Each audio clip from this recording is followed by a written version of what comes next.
Hair oil அரைக்க என்னென்ன வேணும்னு நாங்கள் பாருங்கள் சைடில் நான் லிஸ்ட் வச்சுருக்கேன், அதை நீங்கள் பார்த்து கண்டுபிடிச்சிக்கோங்க. அரைக்கும் போது எல்லா இலையுமே ஒட்டுக்காவே போட்டுக்கோங்க. அரைக்கிறப்ப நீங்கள் என்ன பண்ணுறீங்கன்னா, எண்ணெய் ஊற்றி தான் நீங்கள் அரைக்கணும். தண்ணி ஊற்றுனீங்கன்னா கெட்டு போயிடும் எண்ணெய் சீக்கிரமாக. அதனால் தண்ணி வந்து கலந்துக்காதீங்க தயவு செஞ்சு. ஆயில் கொஞ்சம் கொஞ்சமாக ஊற்றுறீங்க. அதே மாதிரி அரைக்கும்பொழுது இங்கே பாருங்கள், நான் எல்லாமே ஒட்டுக்க போட்டு அரைச்சிருப்பேன். மிக்ஸி அரைக்கவே கிடையாது. அப்புறம் மறுபடியும் நான் கொஞ்சம் கொஞ்சமாக போட்டு தான் அரைச்சேன். நீங்களும் என்ன பண்ணுறீங்கன்னா, ஃபஸ்ட்டு ஒரு கப்பில் எடுத்து வச்சுக்கோங்க. அரைக்கிறப்ப கொஞ்சம் கொஞ்சமாக போட்டு அரைச்சிக்கோங்க. அது மாதிரி பண்ணிங்கன்னா தான் அரைக்க முடியும், இல்லைனா அரைக்க முடியாதுங்க. பெரிய ஜாராக இருந்தால் கூட நீங்கள் பெரிய ஜாரில் கூட நீங்கள் போட்டு அரைச்சிக்கலாம். ஆனால் தண்ணி மட்டும் ஊற்றிடாதீங்க. ஆயில் தேங்காய் எண்ணெயை கொஞ்சம் கொஞ்சம் தான் ஊற்றி அரைச்சிக்கோங்க. பாருங்கள், நான் அரைச்சிட்டு வந்துட்டேன். ரொம்ப நைஸாலாம் அரைக்கூடாது, ஒன்று பாதியாக தான் அரைக்கணும். பார்த்தீங்கன்னா தெரியும். படு பற்ற வச்சு அந்த இரும்போட சட்டி வச்சு ஆயில் ஊற்றிக்கோங்க. சிம்மிலே தான் வச்சுருக்கணும், தவிர ஹைக்கு இதில் வச்சுருக்கக்கூடாது. கொஞ்சனா போட்டு பாருங்கள், பொரியும். பொரிஞ்சிச்சின்னா நீங்கள் எல்லாமே கொட்டிடுங்க. சிம்மில் தான் வைக்கணும், ஹை ஃப்ளேமில் வந்து வைக்கவே கூடாது, இல்லைனா கருகி போயிடும் எண்ணெய். அப்புறம் அதோட வேல்யூவே இருக்காது கருகி போயிடுச்சுன்னா. சிம்மிலே ஒரு 20 நிமிஷம் வச்சுருங்க. 20 நிமிஷம் வச்சுருந்தீங்கன்னா க்ரீன் கலரில் வரும் ஆயிலு. இங்கே வெள்ளை வெள்ளையாக சைடில் இருக்கிறதெல்லாம் பாருங்கள் நிற்கும், அந்த நுர கட்டிட்டு வரதெல்லாம் நின்றுடும். அப்போ வந்து நீங்கள் அடுப்பை ஆஃப் பண்ணிக்கோங்க. இப்போ ஆயில் பார்த்தீங்கன்னா இதில் வந்து கருப்பு கலர் மாதிரி தெரியும், ஆனால் நேரில் வந்து க்ரீன் கலரில் இருக்குங்க. க்ரீன் கலரில் தான் இருக்கணும். கருப்பாகிடுச்சுன்னா அந்த ஹெல்த்தெல்லாம் அதில் இருக்காது. அதனால் ஒவ்வொரு ஆயில் வந்து ரெட் கலரில் வரும், ஒவ்வொரு ஆயில் வந்து க்ரீன் கலரில் வரும். நீங்கள் பார்த்து இது பண்ணுங்கள்.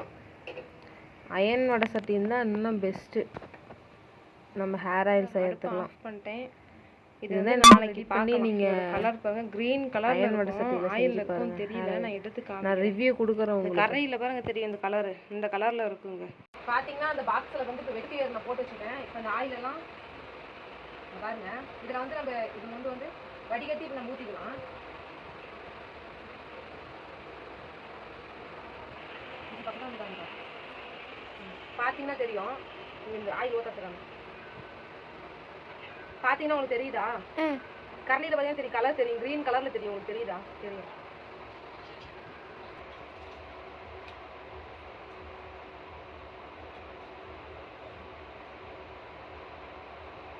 இங்கே பாருங்க, நான் 1 லிட்டர் ஆயில் ஊற்றோம்னா, ஆனால் பார்த்தீங்கன்னா 1 லிட்டர் ஊற்றுனீங்கன்னா அதுக்கும் கம்மியாக தான் வந்துக்குது. 6 லிட்டர் வந்துருக்குன்னு நினைக்கிறேன். இதெல்லாம் வடிகட்டினது, இதே அப்படியே எடுத்து ஊற்றிக்கலாம்.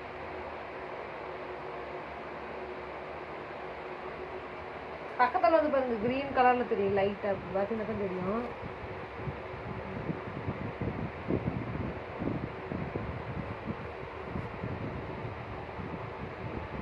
பாருங்க பாக்ஸில் இது வந்து வெட்டி வேர் போட்டு வச்சுக்கிறேன். இதில் வந்து ஒரு நாள் ஊறட்டும்.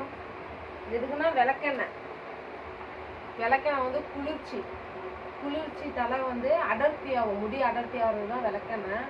அது வந்து ஒரு 3 ஸ்பூன் ஊற்றிக்கோங்க.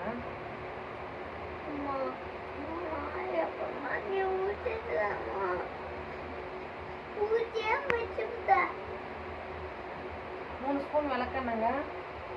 வெட்டி வேரில் வந்து ஒரு நாள் ஊற விட்டு அதுக்கப்புறம் நீங்கள் ஆயில் போட்டுக்கோங்க. அவ்வளோதாங்க, பார்த்துக்கோங்க. Oil, hair oil